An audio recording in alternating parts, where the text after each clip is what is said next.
आणि मग जर ॲडमिशन घेण्याच्या वेळेस किंवा ॲडमिशन घेतल्यानंतर विद्यार्थ्यांना परत प्रश्न असेल, की मला ॲडमिशन तर घ्यायची आहे, परंतु मला स्पेशलायझेशन नक्की कळत नाही. मला यू-एक्स करायचंय, सी-डी ओके, ओके, करायचंय, पी-डी करायचंय. तर ओके. मग हा नक्की निर्णय त्यांनी घ्यायचा कधी आणि कसा घ्यायचा? महत्त्वाचा प्रश्न आहे. याच्यात 2-3 गोष्टीचा फार चांगला फायदा झाला. पहिलं तर इनहेरंटली डिझाइन एज्युकेशन हे मल्टी डिसिप्लिनरी असतं. म्हणजे प्रॉडक्ट डिझायनर म्हणजे प्रॉडक्ट डिझायनर नाही.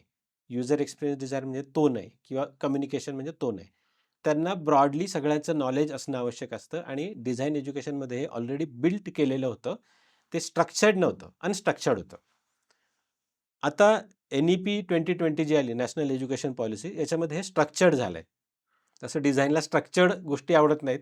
पण ह्या स्ट्रक्चर जे NEP आलंय त्याचा खरंच फायदा झालाय. त्याच्यामुळे काय होतं की 5th, 6th आणि 7th सेमिस्टरमध्ये मुलांना आपण मल्टी मायनर नावाचे कोर्सेस ऑफर करतो. म्हणजे समजा प्रॉडक्ट डिझाइन हे तुमचं कोर करियर असलं, तर तुम्ही कम्युनिकेशन डिझाइन किंवा युजर एक्सपिरियन्स डिझाइन हे मायनर एज्युकेशन घेऊन त्याच्यामध्ये तुम्हाला सपोर्टिंग करता येतं. म्हणजे उद्या तुम्ही प्रॉडक्ट डिझाइन आणि युजर एक्सपिरियन्स डिझाइनची एजन्सी सुरू करू शकता किंवा बऱ्याच कंपन्यांमध्ये असं असतं, की युजर एक्सपिरियन्स डिझायनर हवा आहे, पण तो प्रॉडक्ट डिझाइन बॅकग्राऊंडचा हवा आहे. युजर एक्सपिरियन्स डिझाइन हवा आहे, पण तो कम्युनिकेशनचा बॅकग्राऊंडचा हवा आहे. सो हे मल्टीडिसिप्लिनरी त्याच्यामध्ये बिल्ट होतं. आता हा झाला स्ट्रक्चरमधून आलेला भाग.